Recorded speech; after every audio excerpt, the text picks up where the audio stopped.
You're now listening to the Fullerton Unfiltered podcast. Straightforward, no nonsense business advice. Completely unfiltered. Grow your business. Grow your life. Now, here's your host, Brian Fullerton. Hey, what's going on, guys? Well, welcome to another episode of the Fullerton Unfiltered podcast. It's your host, Brian Fullerton here, hanging out with you guys here bright and early Monday morning. So here's what we're going to be doing. We're going to do a little brain dump. We're going to talk to you guys about some practical information that I think you guys are really going to enjoy.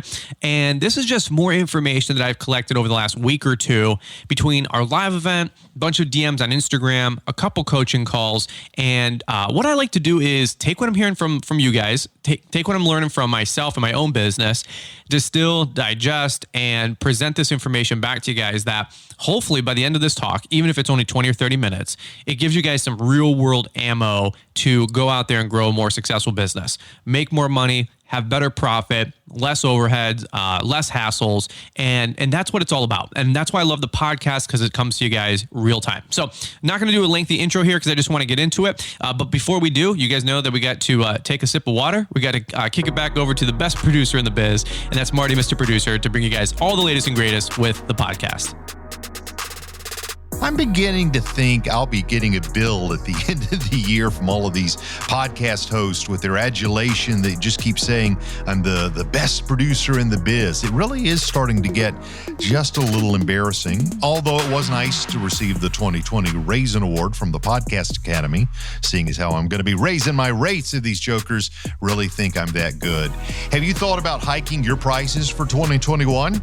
If so, the Launchpreneur Academy has a plug-and-play price adjustment letter for only $25. And I'll tell you, an organization truly worthy of the best in the biz moniker.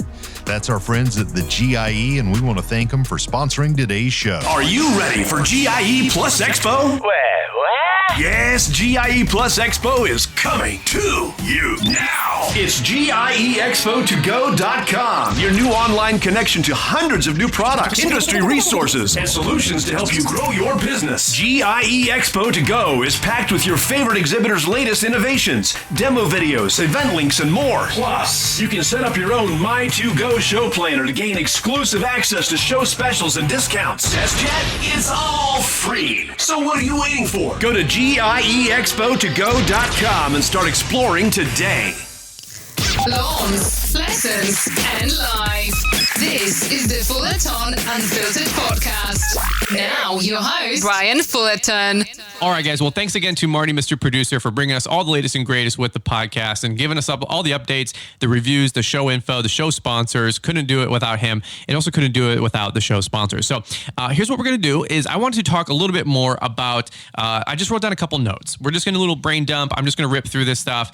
And one thing that I wanted to first start with was I noticed that a lot of times we subject ourselves to death by 1,000 paper cuts. I've talked about it before on the podcast, many different podcasts. And I've noticed over the years that we don't really get put out of business, or we're not really making the profit we want.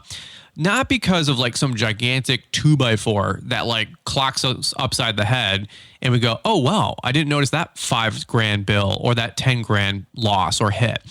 Usually, I've noticed, at least in my business, that it's death by 1,000 paper cuts. It's the $5 or $10 that we didn't charge. It's the $20, $30, $50 more that we didn't charge on something. Now you times that by 100 customers a week. 400 customers a month, 20, whatever, 2,000 cuts a year, 500 cuts a year, whatever you guys are doing out there. And that's what I've noticed is for most of our businesses, it's death by 1,000 paper cuts. And this conversation stemmed from a coaching call where we had a gentleman, great guy, Kevin, and we just worked through so much stuff in about an hour. And we were talking about a customer that he had where he wasn't charging a premium for using a push mower for the property, and also the customer wanted it bagged. Now, I know this is a really, really simple topic, and we're going to expand on this as we go. Again, this is just a little bit more of a brain dump, so it's not, maybe the more traditional structured talk that I do for you guys on the podcast. But let's take bagging leaves or bagging the backyard or bagging the property, for example. Let's say it's a $30 cut for a property or $40 cut for a regular property, but then the customer wants you to bag it. Okay, that's totally up to the customer and totally up to you if you want to offer that for your customer. But let's say that it should be an extra $10 or $20 premium. You got to bag it. You have to go. That takes time. You got to run back and forth, dump it in the bed. Now you got all these clippings. So that's burning up more fuel to transport it around. Now we got to go dump the clippings. That's going to be $10, $20. Well, I can dump it on my property and make compost or whatever. Okay, God bless you. It still takes your time. So again, that's a little example of death by 1,000 paper cuts. You're like, well, I'm only bagging the property. It's only $20. It could only be $20. How much am I really losing out? Well, if you do that 40 times a week for 40 customers, that should be an extra $800 to $1,000 in premium time and equipment and materials that you have to haul away, work with, and tack onto that customer. It's really, really simple stuff. Dump fees. Dump fees is another one lately that I've been thinking about as we all go into doing our fall cleanups. Let's say you do a cleanup last year and it was $275 and you left them all curbside. Well, this year, for example, we got a new debris loader, the 18 horsepower Billy Goat. Absolutely love it. It's been a game changer for our business. We built that box, a couple of different videos on YouTube at this point. Absolutely love it. But again, the 3 or 4 years before, as we have been doing spring and fall cleanups, we were able to leave those leaves curbside because our city comes around and vacuums them all up. So it was kind of like, professional service where we, mow the property, blow out the beds, vacuum, do a leaf cleanup, and it'd be $250, $300, $325, whatever it is, right? But then what we would do is we would leave those leaves curbside, and within a couple of days, usually the city cycles through, twice a week, and they pick up all those leaves. Well, now, for example, we're vacuuming all those leaves up and mincing them up and hauling them away. And let's say it's 5 or 6 or 10 yards of leaves that gets condensed down to, a half yard or a yard. The reduction on the Billy Goat, second to none. I mean, I could not believe how many leaves we were putting in that thing. Like 20, 30, 40 yards, and it just minces them up into, I think it's a 35-to-1 reduction. So I don't know if that means you have 35 yards of leaves that gets reduced to 1 yard, but absolutely love it. It's been great. But what if I am now hauling them all away and I'm not charging the extra $25 to $50 to $100 to suck up all those leaves and haul them away? What if I got to go to the dump once a day or once every other day, and we're not charging the $30 or $40 for those dump fees? Well, you're like, before it's no big deal, but now that you're hauling them away and you don't adjust your cleanup price from $275 to $350 and get that extra $50 to haul those leaves away. And let's say you can do 4 or 5 cleanups in a day, and you charge that $50 premium to haul them away times 5 customers. That's $250, and your dump fee is $40. Well, now you made $210 more by adding more service, adding more value, sucking up all those leaves. But what if you didn't adjust your price? What if it was the same $275 cleanup and you don't add another $50 premium to cover that dump fee cost? Death by 1,000 paper cuts. Another one I want to talk about. And I'm not telling you guys anything that I haven't personally made 1,000 mistakes on. So I'm telling you as much as I'm telling me. But man, I wish somebody told me this stuff years ago. Another one is office and administrative.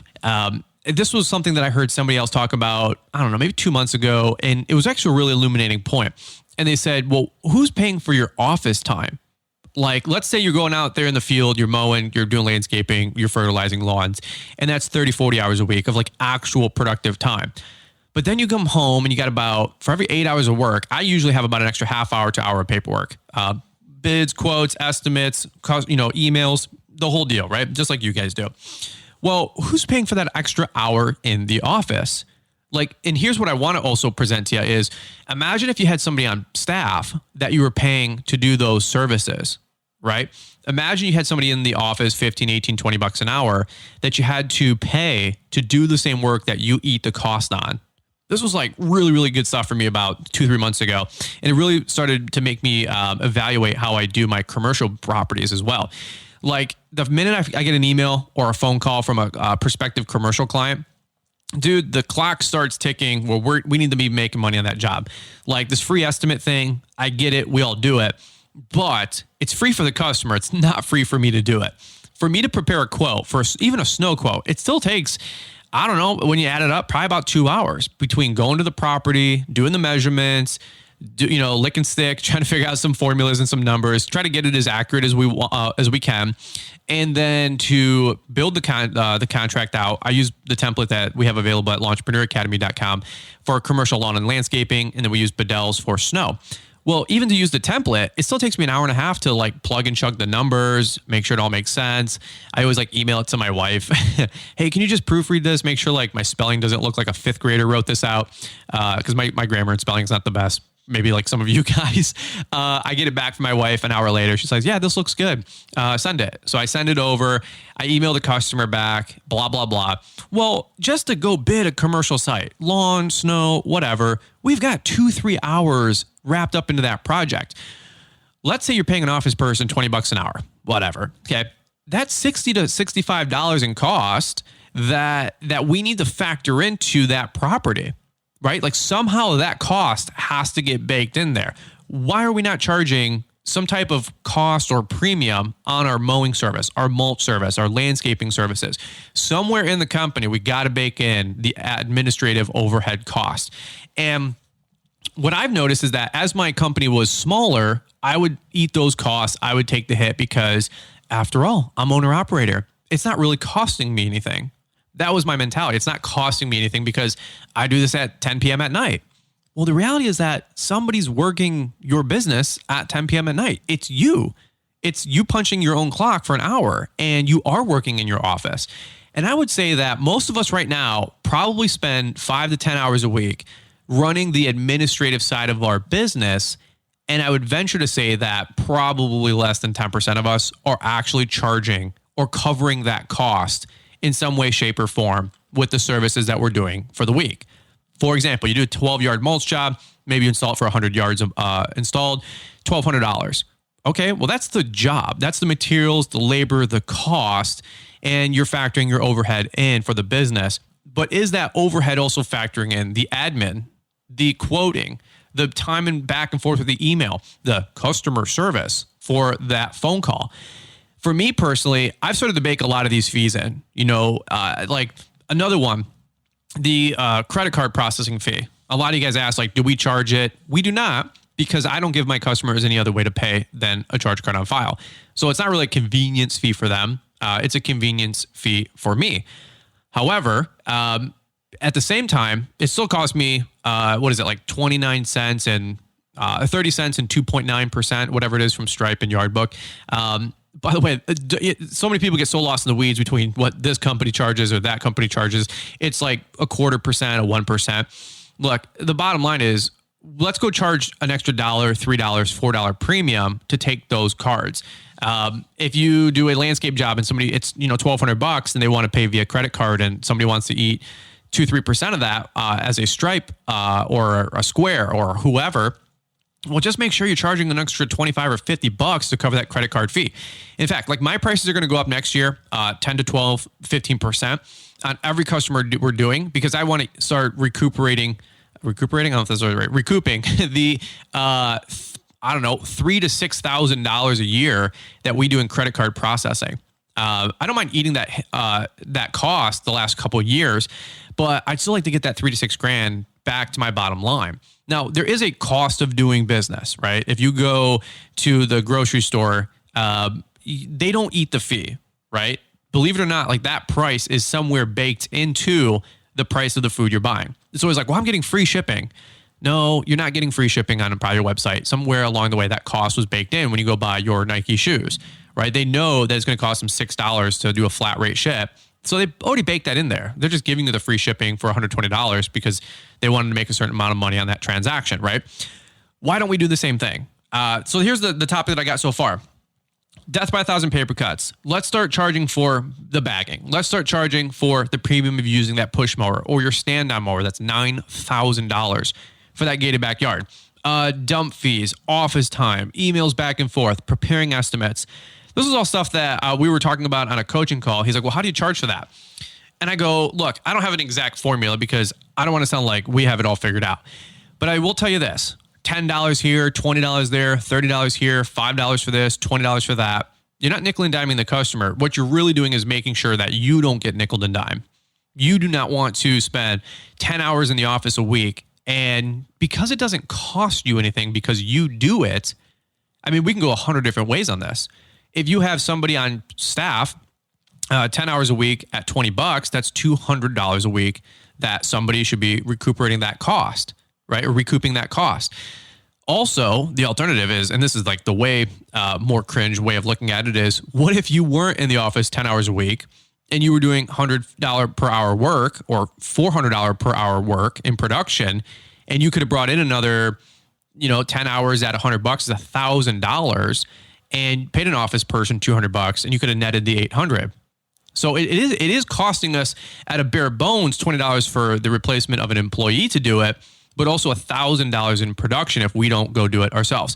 And I know somebody's going to yell, till they're blue in the face, well, somebody's got to do it.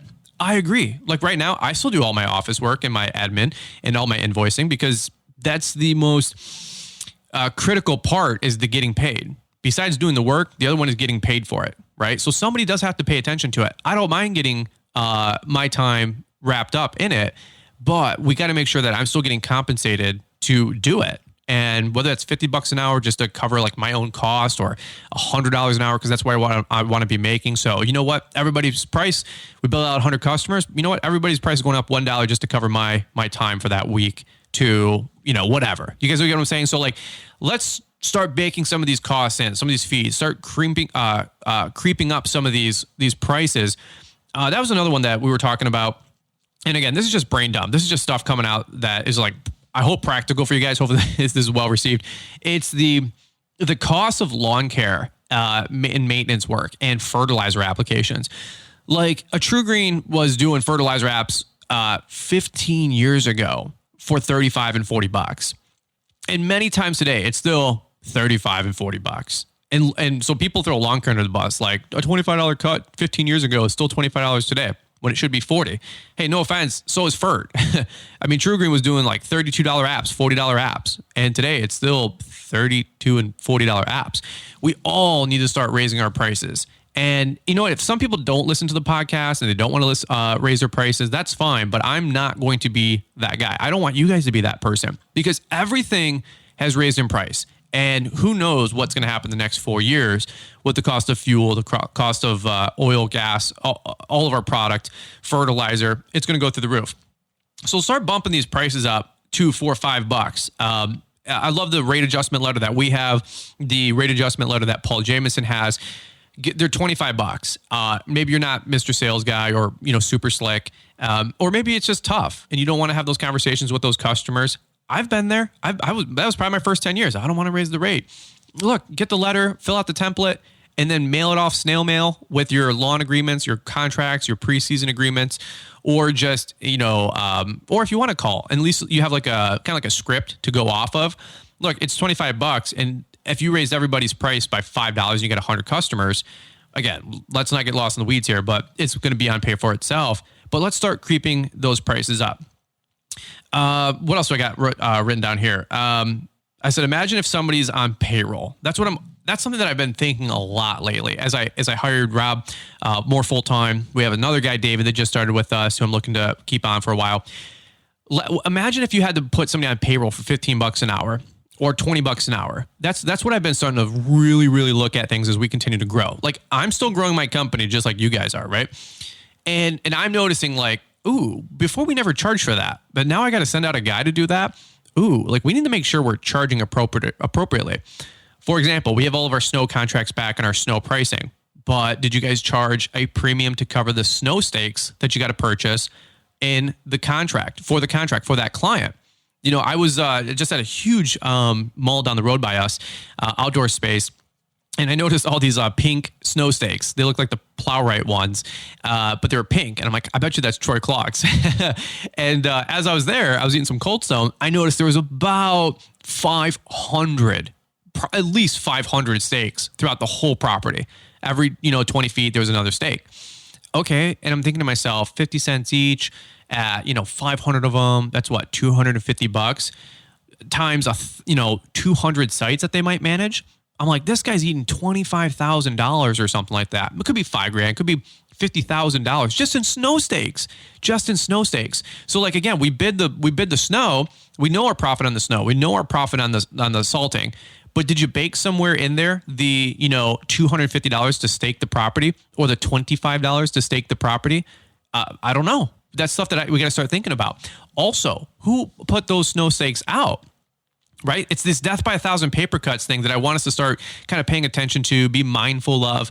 Guys, I'm learning too. Like, I don't have it figured out. That's why I want to give you this boots on the ground info. Let's say that some guy was out there for 3 hours staking out this property and putting the 400 or 500 stakes down, or whatever, guys, 3 people there that were all there for an hour each. Okay, well, that's 3 labor hours at $20 an hour. That's $60 plus another $250 in stakes. It cost them $300 just to stake out that property. Who's paying for it?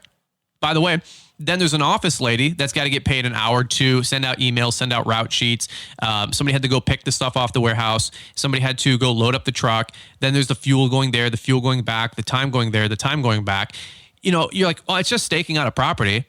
Well, it might be 6-7 hours to go do that. And let's say besides material cost, you got 6 labor hours combined at $20 for all your personnel. It's $120 plus $250 on the stakes. That's $370 to go do some outdoor mall. That's $400 before a snowflake ever hit the ground, right? So this is stuff that traditionally I would go stake a property. And what it was is, I told Liz the other day, I go, I shouldn't be staking properties. This is retarded. I should not be doing this. Somebody else should be doing this. Somebody should be doing the $15 an hour task. And I heard that from Stanley at the 2019 GIE panel that was down at the Louisville GIE Plus Expo on Friday morning at 9 a.m. There's a couple people, and Stan was talking to Jason Creel, and Jason Creel asked, like, how do I hire somebody to run the hose and run the FERT when, like, I'm trying to do this and this? And Stan's like, to Jason, because Jason's trying to grow, and Stan goes, well, why are you doing $15 an hour work as the owner? And Jason was like, I don't know. That's a good question. That's why I'm asking you. And I'm like, man, thank God I didn't ask the question, you know? Thank God somebody else had boldness to ask the question, then they get thrown under the rug. Just having fun. Shout out to my boy Jason Creel. I don't know if he listens to the show, but it was a really good question. And Stan's like, why are you doing $15 an hour work? And Jason didn't have like the most solid answer because he's learning and growing. And Stan was like, you know, getting on his case, but Stan was getting on his case. And then it kind of stuck with me. Why am I staking out my properties? And I'm not above it. Come on, guys, listen. I'm not above it. That's not below me or whatever they say. I'm not better than it. Somebody's got to do the work. But I have so many other opportunities that I could be doing. I can make, you know, more YouTube videos. I can be doing production with the actual business, doing cleanups at $175 an hour with me and a guy. I could be working on equipment. There's many different things, hundreds of things that we are all trying to do in the business. So why am I out there staking properties for something that is a $15, $18, $20 an hour task that I could send out a guy or 2 guys for? But again, I always used to stake the properties on my own for free, arguably for free. But again, it's not for free because what if we had to send somebody out? Or number 2, what if I was doing actual productive work, doing $50, $100, $200, $500 per hour productive work? So that's just something that I wanted to present to you guys. It was kind of a mindset shift for me the last couple of weeks as I hired more guys, and I'm thinking, well, why am I doing this? Send this guy out. But traditionally, I would just do my office work at home and eat the 5-10 hours a week. I would go put the snow stakes out and eat the cost for 5-10 hours a week. But it does cost time. It does cost money. So death by 1,000 paper cuts. All right, here's what we're going to do. We're going to shift gears. I'm going to kick it back to Marty, Mr. Producer. I'm going to get a sip of my water here. We got the 4 cases of Essentia in. After I sent all the water in the world to Paul, I said, hey, maybe we should actually get some for ourselves. So I'm going to do this. We're going to kick it over to Marty, Mr. Producer. I'm going to get a sip of water, and then we're going to come right on back with a couple more pieces of information I want to talk to you guys about. Speed, decision, execution, velocity, and I want to talk about complainers. I want to talk about comparison. I want to talk about judging. I want to talk about criticism. A little bit of a transition here. We'll come right on back. I think it'll be really good. Time now for a Fullerton Unfiltered Rewind. As my business grows, I buy an F-150. It's again $10,000. So I'm like, oh my God, $10,000 for a truck. It's $225 a month, whatever it is. Who knows what the interest rate was? 3, 4, 5, 7%. And we're growing the company. Well, I needed a truck to grow the business. And what can I do now? Well, now I can pull my trailers around. I can add snow blowing to my business because now I can zip around town with my snow blowers and grow my revenue in the winter. So we've always had 20, 30, 40 residential accounts. My prices were like $100 for the season, when I was like 19. I didn't know what I didn't know, for annual service, which is ridiculous, right? A lot of you guys are like shaking your head, but here's the deal. I didn't know what I didn't know. And that's why I'm so confident today about helping give advice, because I know what I did wrong for a decade. It's so crystal clear. You can catch up on previous episodes you may have missed or need to hear again at LawEntrepreneurAcademy.com. Are you ready for GIE Plus Expo? What? Yes, GIE Plus Expo is coming to you now. It's GIEExpo2Go.com, your new online connection to hundreds of new products, industry resources, and solutions to help you grow your business. GIE Expo to Go is packed with your favorite exhibitors' latest innovations, demo videos, event links, and more. Plus, you can set up your own My2Go show planner to gain exclusive access to show specials and discounts. Test yet? It's all free. So what are you waiting for? Go to GIEExpo2Go.com and start exploring today.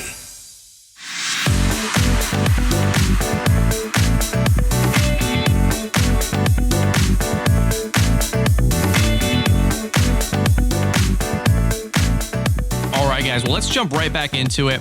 A couple things that I wanted to talk about. Death by 1,000 paper cuts. I guess kind of like the overarching theme here is staying focused, staying in control, and not letting the tail wag the dog.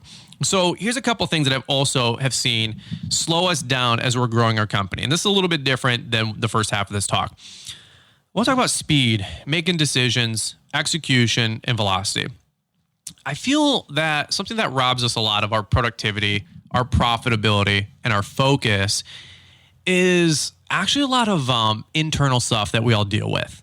And we can go down this rabbit hole for probably 5 hours, but I'll do it in 15 minutes or less. I think that a lot of times we get slowed down because we listen to complainers. And complainers rob and steal your life force, your energy. Complainers like customers are complaining to you. That's always frustrating. And we start having self-doubt, thinking that you're a bad lawn care guy or a bad landscaper because somebody complained. And of course, we want to treat those customers with respect. We want to try to solve the problem. We want to, of course, do a good job, right? A complaint is not a bad thing. A complaint is a good thing because it's the customer offering you a second chance. That's what a complaint really is. They're allowing you to know that they messed up or that you messed up and they want you to fix it. So a complaint is a good thing. I'd rather have my customers complain than not complain. And as Jeff Joyner said, be indifferent and then quit or cancel because they don't feel loved or cared for. Right? So don't take complaints as a bad thing. Take complaints as a good thing. I always go, an opportunity to improve. Even you got to eat some humble pie once in a while, and that's fine. But I've also seen people complain when things don't go their way. I feel like, it's lonely being a landscaper, a lawn guy, an entrepreneur in general. And I see a lot of times we take that frustration out to Facebook groups, Instagram. Here, if I could just give some massive encouragement, stop complaining. Stop complaining publicly. Complain privately. Complain to a lawn bro, a lawn buddy. Get it out. Maybe it is a little therapeutic. We all complain once in a while. But if you complain to me and you don't come up with a solution after or finish it with, but dude, I'm going to get them next time, then I don't want to hear it. But I see so many people complain. And you know what? Complaining and misery, what is it? It likes company, right? They always say. I've just noticed that a lot of us, we are sucking our life force away from us by complaining publicly. And then 10 other people jump on board and they also complain because they had a similar experience. And 20 minutes goes by, an hour goes by, and it just sucks the life force out of you. You have a negative attitude, and it didn't really help anybody. So stay away from complaining and complainers. Another one is comparison. Comparison is probably the biggest evil out there, the biggest cause of so much jealousy, hatred, envy, all just not good things, right? I see that a lot of people spend a lot of time comparing. Look at my leaf setup rig versus your leaf setup rig. Or look at this loader versus my loader. Look at my mower versus your mower. And also creates a lot of doubt, a lot of I don't know what to call it. Just anxiety. We're trying to play the compare game. This feel of an inadequacy. Stay away from trying to compare. Compare against you. I've said this many times on other podcasts. Compare against you and compare against you year over year, week over week, month over month, year over year. In fact, I was talking to a good buddy of mine He has a background in, poison ivy control and mosquito management, if that doesn't give it away. And last night he was messaging me. He's like, hey, man, like, do you know how much I grew year over year, like revenue wise? And I go, I don't care. I don't care. I said, good. I mean, good for you, of course. Revenue is what we measure our business with. I said, but dude, I've seen you grow. I've seen you grow year over year. You have 100% return. You have 100% growth on you. And he listens to the podcast. He knows who he is. And he's a butt kicker. He's a friend of mine now. We got to befriend each other over the last 12, 18 months. And he came to both of our live events last year and this year. And I said, dude, I don't care about your revenue. I care about you. I said, you want to know why your revenue grew? Because you grew. I said, I don't, people tell me I'm up 10% or 20 grand or 50,000 or whatever. So what? I don't care. I don't care as much as I care about how's your relationship with your wife? How's your relationship with your kids? How are you doing? How's your mental health? How's your physical health? How's your spiritual health? That's the kind of stuff that we need to be comparing against, is how are we doing year over year with ourselves? I mean, goes back to one guy in a Facebook group. He's like, I make more money than you. I go, no, you don't. I go, you might gross more. You don't make more. And I said, you have 8 times the overhead I do. So that means you have 8 times the problems. There's no way. But he's playing the comparison game. And we talked about this on, I think, the episode with Kevin Fall River, about one guy's being the loud Corvette in the fast lane, just burning up the engine, making noise. Look at me. And the other guy's just cool as a cucumber driving the Lambo in the slow lane, going 71 miles an hour, frustrating so many people that wish they had the Lambo. Oh, man, I'd go 200 in that car. Maybe. But why do you got to prove it, right? Just be cool. Just be casual. Let's not play the comparison game, right? Another one is criticism, arguing, justification, justifying. Man, that stuff, it can work on your mind, and it steals your life force. It steals your joy. Try to stay away from these things is what I'm trying to say. What I want to see you guys do is spread your message. I want to see you guys get the word out. Okay. That's what we got to focus on. When we talked about speed, decision, execution, velocity, those are things that I want you to be known for. I want you to be known for as a person of action, a person of getting stuff done. Maybe it's not perfect, but it got done. For example, I was just talking to Liz this morning. We have these conversations all day, and it's fun, dude. It's upbeat. And I control the temperature of my family and my household because I'm a leader, and I'm going to lead to make sure that my conversations are upbeat. We're not complaining. We're not, oh, did you see what so-and-so did? We don't do that. We don't care. Frankly, 99.9% of conversation that comes up in my household is never about another person or you or this or that. Now, when we do talk about other people, it's like, dude, this is going to help so many people, or dude, this is going to change somebody's life. That's when we do start talking about other people. But we will never, ever are spending any time going, oh, did you see what so-and-so said or so-and-so did? I mean, there's like Facebook groups made about me, and people think it's like, they think it's fun or cool to be in those to talk about other people. I mean, again, I made a message this morning. I'm like, you guys know my name. I don't know yours. One of us is winning. One of us is very confused. And that's what Grant Cardone talks about all the time. Your greatest enemy in business is not competition. It's not the market. It's not your price. It's obscurity. Most people don't know who you are.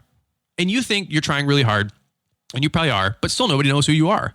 And if you're not getting new customers, it's not because your prices are high or the market sucks or my town doesn't do this. It's just people don't know who you are, or they're not thinking about you at this time. So you got to get on somebody's radar and stay on somebody's radar, right? We talk about this all the time till we're blue in the face. But be known as somebody who executes. Be known as somebody who builds. This morning we were talking about the fact that there's, do you know, you don't know, because I don't know, but there's companies out there right now that are doing $3 million. I would imagine they run a 15% profit margin, 10% profit margin, and somebody owns that company and does $500,000 a year in profit. I don't know the name of the company. You don't know the name of the company, but they're out there and they exist. Hundreds of thousands of companies like this, right? And then there's also the Apples of the world, right? They just came out with the new 12 Max or whatever it is. I don't even know anything about phones anymore. It's such a low priority for me. But yes, there's the world-class Apples, and they make billions and billions of dollars, and they're worth trillions of dollars. But would it be okay if you were the guy that nobody knew about, but you still did $3 million in revenue and you netted $500,000 profit? What I'm trying to say is those companies, they're probably not perfect. They're probably not world class like an Apple, but you know what? They're still probably pretty good. They're probably a solid B, probably solid B plus. And I feel like we get into this comparison, this judgment, this justification, this perfectionist mindset all the time. Again, this is just my observation. I'm just mind dumping for a little bit here. That we think that to run a successful company, you have to be Apple. We think that to run a successful company, you got to be Tesla.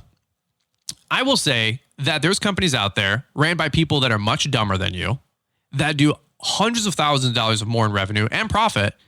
And while you're busy getting all your ducks in a row and working on your logo and getting things just right, they're smoking you. In fact, that was something that lit me up about 2 years ago. I went to Keith Kalfas' live event, the Marketing ROI, and Josh Latimer came in and he said, there's people out there right now that are dumber than you that already have what you want. And I don't know why it hit me up like a bag of bricks upside the head. But when he said that, it like spoke into my soul and it broke some chains of bondage that were going on in my brain, my mind, my self-image. I don't know. But you always hear like you'll have your magic moment at live events. Keith Kalfas talked about that once. And you'll have breakthrough. And somebody will say something that you've probably heard before, but they say it in a different way. They package it a little different. I heard Corey Ballard say, it wasn't really anything new that was presented at Launchpreneur Academy. He goes, but the way it was presented was what made it so impactful. The emotion, the passion, the raw energy, the excitement, the vibration that your brain elevates to when you get emotion involved in the conversation, when you get group environments, when you get music played in, videos played in. It's very intentional. You go to a Tony Robbins seminar. Things are exactly by design intentional to help you elevate your current state of being, to help with that mastermind principle come on out. For example, like I heard a guy say once that if I tried to deliver a message to you, and let's say the message is the pin, just a little pin, a little sewing pin, put some thread through it. It's just a little pin. And if I throw it at you and it bounces off your chest, probably not going to hurt you. It's probably going to bounce right off. No big deal. That's the message. But if I take a 5-foot long piece of rebar and I take that same pin and I wrap wire around the little pin for sewing and the 5-inch, the 5-foot long piece of rebar, and now I have a weapon, and now I can stab you right in the heart, right? That's your message backed with emotion, right? And this is maybe more of a communication topic, but that's what live events do. You heard the same info, but if you go to a live event and you hear that info with emotion, energy, synergy, your peers, camaraderie, right? It's this mastermind principle. That's why live events are so important. It's like hearing your favorite, band, you get the CD and you're like, oh, it's a pretty cool CD. But dude, you have two buddies that went to the concert. Oh, dude, this came out and then this guy was on stage and this happened, the fire and the You didn't go to the same concert. You heard the same music, but you didn't go to the same event. You didn't go to the same experience. And I see a lot of people, to go full circle, a little tangent here. I see so many people, they're like, I got to get this right. I got to get this right. Again, we've branded ourselves to look like we have it more figured out. We don't have it figured out, but it's branded to look like we have it more figured out. The reality is that we are figuring it out every single day still behind the scenes. I talked to Corey Ballard. Dude, you guys are like the cat's meow. Like you have it figured out. Corey goes, dude, we don't have anything figured out. He goes, we are navigating this ship day to day, week to week, month to month. He goes, we've got some things figured out. We've got some systems. We get, when things come up, we know how to adjust. And that's what they are. They're a constant course correcting machine. But I see so many people, they're waiting for what's the old one, like all the streetlights to be green, all signs to say go before they ever start. And that's not a good way to have speed, decision, execution, velocity. Those are things that you need to be known for, right? LaunchpreneurAcademy.com, it's not the best website, but it still does a lot of revenue, helps a lot of people. My lawn care business, it's not figured out, but still does a lot of revenue, helps a lot of people, and we make a decent amount of money off of it. The podcast here that we have, some people are like, oh my God, world renowned. I can't wait to be a guest on the podcast. And we'll take some more guests for sure in fall and winter. I just got to get a couple more things organized in my personal life, different projects, different gears that we're in, a different shifting that we have to do. Sometimes I'm in third gear. Sometimes I got to drop it down to second gear to rev the RPMs back up. And then boom, we go third gear, fourth gear, fifth gear. And it's just different things at different times, right? But I can't wait to have a bunch of more of you guys on the show and hear your guys' story. Because there's so many from Launchpreneur Academy, so many that we get to do from coaching calls. But again, let's make sure that I lost my train of thought, as you can tell. I was trying to get it back. But I'm just talking to you guys out loud. Let's make sure that what we're doing is we're growing constantly. Stop with the analysis paralysis, the cerebral constipation. Okay. I see so many people just collecting info. If your logo isn't perfect, you can revise your logo every year, every 5 years. Okay. Coca-Cola's done it many times. Apple's done it many times. Every company has revamped every different thing many, many times. Okay. I got some other things I want to talk about really quick. I just want to go through some things. Stay away from the Facebook groups that are just negative or complainer fest. It's just something that's been on my mind lately. Customers, man, customers like complaining, customers trying to tell you what to do. I get group chat messages or DM messages. People say, how would you have said something differently? Or customers are trying to walk all over you guys. Yeah, I wouldn't say anything. I would just say, here's our price, take it or leave it. Here's our cost, take it or leave it. Here's our service we do, take it or leave it. I wrote down, there's a balance between selling, educating, and begging. Okay, selling is fine. Educating is good. Begging, not so much. You know, this was one that I wrote down that I heard from somebody lately. They were like, well, I was bidding a property and it was like $50 for a weekly cut. Just to a guy. And the guy says, well, I gave that price to my wife and my wife came back and said, she doesn't want to pay that. That's not what we're willing to pay. It's actually $15 more than what they want to pay. And I said to the guy, I was like, so what did you say? He goes, well, I offered him $40 to kind of meet them halfway. I said, and why did you do that? He said, well, I wanted to make sure that she was happy with the price, but I also wanted to make sure that I was getting something out of it too. Okay. Not an indictment, not a bad thought. Sounds like kind of like a win-win. The reality is that who cares if the lady only wanted to pay $35?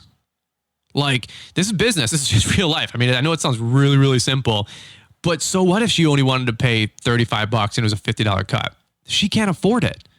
Why are we dropping our price down for people who can't afford it? And then even more sick is the people that want to talk your price down. You guys can tell where I'm at with those kind of people lately, last 2-3 years. No, we're not going to be dropping our price down to make you happy. Imagine this. Imagine this, for example. Imagine that you go to buy a car. It's $35,000. And then you walk in there and you say, I'll give you $30,000. What is that person going to tell you? They're going to go, it's $35,000. You can't afford the car. And the fact that you even tried to offer $30,000 for a $35,000 car makes you look retarded, right? So that's where I'm at with customers like this that are like, oh, well, we're going to, we're willing to pay $35. I don't care what you're willing to pay. Like that might be what you're willing to pay, but that's not going to get the cost from our service or our business. And you know what? I know it might sound like a little tough guy here, a little bit of a butt, but this is just the truth. Like this is the mentality that you have to have in your business. Like stop letting these customers talk you down, push you around. In fact, I don't know if it's Califas or somebody out there, but they said there's a certain percentage of the population in general anyway, that actually like enjoys messing with you guys. Like they know the game. You've been in business for 5 years. Somebody's been a homeowner for 30 years. Okay. They've already done life. They were in corporate sales. They were salesmen. They were a manager. They know how to negotiate. They know how to talk. They know how to price. They know how to communicate. And you're 27 and you have no life skills other than 3 years running your lawn and landscape business, right? It's not an indictment. Again, just a little example here. But who do you think is going to probably win that conversation? You are the new guy. You're the newbie, the new guy. And this guy's been doing it for 30 years. He knows how to muscle you. He knows how to play good cop, bad cop. He's 62. His name is George. He's got a little pencil mustache and he's like got his little fur coat on and he's going to go and he's got his little coat bundled up and he's like, hey, why don't you do the leaves? We'll pay $175. And you're like, hey dude, this is $350. And he goes, yeah. But hey, you want the business? It's $175. Honestly, the wife isn't going to be, I'm not going to get the wife to sign off on $350. They already know they're playing good cop, bad cop. He's done this 100 times. He's done it with the roofer. He's done it with the plumber. He's done it 100 times. And you go over and you go, yeah, you think so? The wife doesn't want to get it for $175? And the guy goes, yeah, no way impossible. No way in hell. And you go, oh man, well, maybe I'm the moron for asking for $350, right? We don't know. I'm just, getting on your guys' case because I'm getting on my case because I did this forever, dude. No, we're not going to pay the snow bill. It's $299 too much. Like, well, it's not really too much. Actually, I feel like it's a steal. It should be like $500-$600, man. You know what we do? Yeah, it's not going to happen. $300, take it or leave it. I'm like, well, I don't know my overhead. I don't know my price. I don't know my value. I don't know my worth. I don't know what I'm good at. So sure. But once you start figuring those things out, you start putting your foot down. And again, we start telling the customer, no. Here's what I got. I said, get rid of the low energy. Start becoming a little bit more salesy. Close the customer. Stop leaving things so open-ended. You know, I'll tell you guys what. If you ever get around me, you ever notice I'm like upbeat? I talk 20% faster. I walk 20% faster. I'm up before you. I'm up after you. Have some energy in your life. I see so many people. I get around them. Hey man, how's it going? I'm good. You excited about your lawn landscape business? Very excited. Awesome, dude. Well, tell me how your business is going. Things are good. You know, we had 4 new customers. And I'm like, okay. I do a coaching call sometimes and it's like, hey man, tell me, so what's new in your life? What's going on and what's exciting? And they're like, well, yeah, I'm just not really sure what I want to do. I'm not really sure. I really don't know. And I'm like, oh boy, it's going to be a long hour. Now, I'm not trying to think that because I'm trying to like keep my thoughts like, you know, perfected and good and pure. But here's the reality is that I'm not a miracle worker. I can't I can't steer a parked car, right? You can't steer a jet ski if it's not accelerating. It's got to go forward, right? You can't steer a jet ski unless it's powered on, right? So have some energy. Start talking a little faster. Get some excitement. Get some energy. You right? Like you sit down at the steakhouse and you're like, hey, I'll have a ribeye. And the just like, awesome. Well, we're going to have a great time tonight. I can't wait to serve you. My name's Molly. We're going to be really excited and I'm going to get you food. It's going to be a really good dining experience. And you're like, yeah, it's that sloth character from whatever that or that Disney movie is, the Pixar movie, whatever it was, right? Yeah, I'm excited. But he's like, well, I can't get no new customers. Maybe because your customers don't see any excitement or energy or enthusiasm. That thing, and I know there's different personality types. And I know I got a bunch of Southern friends that listen to the podcast. But I know my Southern friends, they know when to turn it on. They know when to go from, how y'all doing, to, hey, you know, I'm going to take care of this property for you, ma'am. This is going to look real, real good. And you're never going to have an issue again. In fact, now that I'm here, all your problems are gone. That's my horrible Southern impersonation. But I shout out to all my Southern people, okay? You guys are always listening to the podcast. And for crying out loud, you guys are probably still listening to it now because y'all are still working. By the way, y'all is all of y'all. And then what's the plural? Y'all means all of y'all, whatever it is. Anyway, bad joke. All right, just mind dumping here. Let's keep going. I hope this is practical stuff. This is all things that have been on my mind lately. Get some energy about you. Get some excitement. If you come to me and you're low energy, I can't even take it. It's like kryptonite. I'm like, dude, what's going on in your life? Like, why are you not excited? Get something going on and get excited about it. Okay. I wrote down, customers aren't dumb. They play games. They get the sick enjoyment of talking you down. That is such a fact. Here's what I'm gonna just finish it with. A lot of people right now, a lot of conversations are like, man, the competition's tough, or the market's tough, or the price is tough. No, it's not. No, it's not. Not in my ecosystem, and not for 95% of the people that I'm talking to. Okay, you see scarcity, I see opportunity. Okay, you think the economy is shrinking, I think the economy is growing. You think there's nothing but competition, I think there's nothing but problems out there that somebody needs to solve them, and I'm their guy. You guys see, not you guys, but a lot of people out there, a lot of the complainers, dude, the whining, the complaining, oh, you don't know this. Dude, come on. Like, you can't have that attitude for that long. Okay, that's cool when you're in your 18, in your 20s, and maybe 25, 30. But dude, when you were a kid, you did childish things, but when you became a man, you put away with childish things. Okay, you cannot run through life thinking, you don't know my economy, you don't know my market, you don't know my whatever. Dude, there's not a single person out there, from the almonds to myself to Kalfas to hundreds of you guys that I've talked to on DM, that haven't had same crap life circumstances and scenarios that you guys haven't had to also overcome. So, I mean, come on, think about it by now. This is a fun little exercise. Imagine right now everything that's bad that's ever happened to you. Okay, that's kind of a horrible thought to start, but imagine this. Do you think there's somebody who had all those bad things and overcame them and then became a successful person? I agree. I think so. Because here's what I'll say.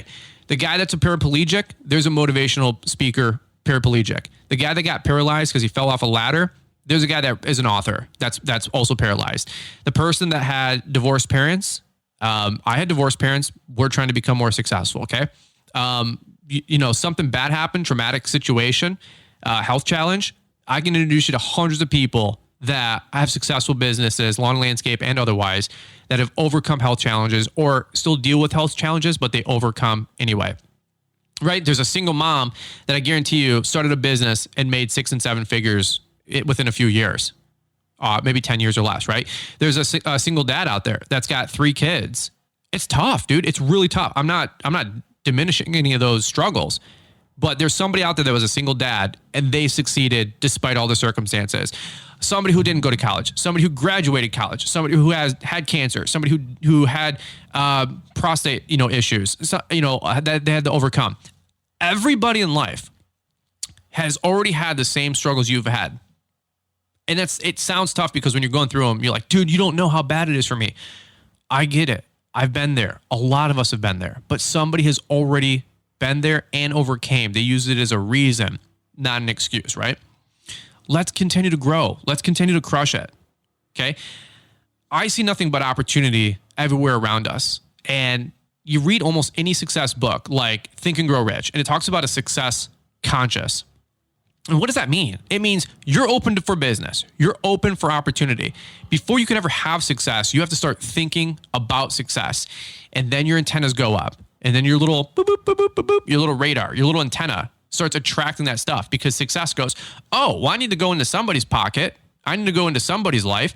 I'm going to go find the people who are looking for it, who are attracting it. Like, for example, you got your phone right now.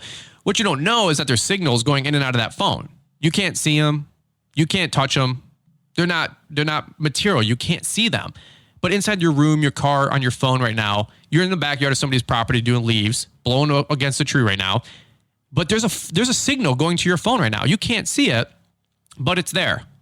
And that's faith. That's success. That's life. That's business. That's prosperity. That's help. That's hope. That stuff's out there. And when you start looking for it, and when you start turning your brain on to it, and you start having like a resonating fork, those little forks that you like hit a fork against it and it just like rings. I forget what those are called, but it starts resonating and you put that out into the universe and in the world and it starts coming back to you. I mean, that's as secular as it is as Christian. It's as Christian as it is secular. Like everybody's in agreement that positivity and positive thoughts will attract positive things. And then the fun part is the compounding, right? So any which way, this is just a brain dump, little mind dump, little motivational pep talk for Monday morning. I just get charged up, fired up. Had a couple great coaching calls last couple of days. Those are available still if you guys want to book those. We'll have a little bit more time as we go into fall and winter. Obviously, the schedule shores up a little bit, which is nice. Kind of catch my breath and help you guys navigate the waters for getting your ducks in a row for 2021. But here's what I want. Here's the last thing I'll say.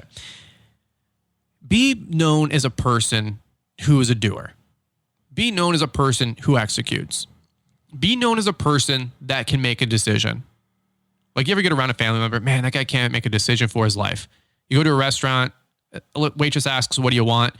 I don't know. Should I get the steak? Should I get the shrimp? Should I get the mac and cheese? Should I get the chicken? It's like, dude, come on, make a decision. And so many of us, and I've been there for a long time, right? We get this analysis paralysis. What are we trying to do? What are we trying to accomplish? Be known as somebody who's a decision maker. I will venture to say, if anybody asked about you listening to this podcast right now at the holidays, at Thanksgiving or Christmas, and they said, hey, Tommy over there, or Mike, well, man, that guy's a hard worker. You're probably known as the hardest working guy in your family, but let's also be known as the smartest working person too. Man, that guy is he can figure out almost anything. He knows how to make a decision. He knows how to execute. When he sees an idea, he acts on it, right? Just so you guys know, I talked about this once on a podcast, and this is the last thing I say. This is how we wrap it up if you're a preacher. The last thing I say is Apple released their iPhone 3 10, 15 years ago, right? The freaking antenna didn't even work. They literally shipped out 1 million phones that people had prepaid for. And it was exclusive to AT&T for like the first 12, 18 months until their exclusivity for the service broke and they could go to any other provider. The antenna didn't even work. $1 trillion Apple that we all know today, the iPhone 12, get it, Bobcat, whatever. It's like, oh my God, But their illustrious start to the phone market, it took them like 6 months and millions of phones being recalled and fixed and this and that to fix the stupid antenna. And you're like, man, I got to be like Apple one day. You want to be like Apple? Go fail like Apple. You want to have a successful company? Start by making your failures, your mistakes. Start being a person of action. Start being a person of execution. Launchpreneuracademy.com. It's not the best website, but we get the right info out at the right price to the right people. Right? I'm always trying to tweak it. I'm always trying to get better at it. Just like my lawn landscape business, we have the new debris loader, a new box. I can modify the box to make it look better and to work better, to have better functionality. The Billy Goat, we could adjust a couple things to probably make it run better. Our leaf cleanup setup, guys, we've been doing leaf cleanups for 4 years. We added a U-mount. We added a debris loader. We added the X-blades. We've got a leaf box. Okay, you want to talk about like 400% or 4X or whatever improvement just this last season, just this last 3 weeks with the leaf loader. I'm always looking to get better. We can always improve. That's what I want to be known for, is somebody who can make a decision, somebody who executes, somebody who, when he gets an idea, it's implemented 2 weeks later, not 2 months or 2 years later, right? You don't have to make it right. Just make it happen. Okay? You don't have to make it right. Just make it happen. All right. That's the last thing I'm going to say.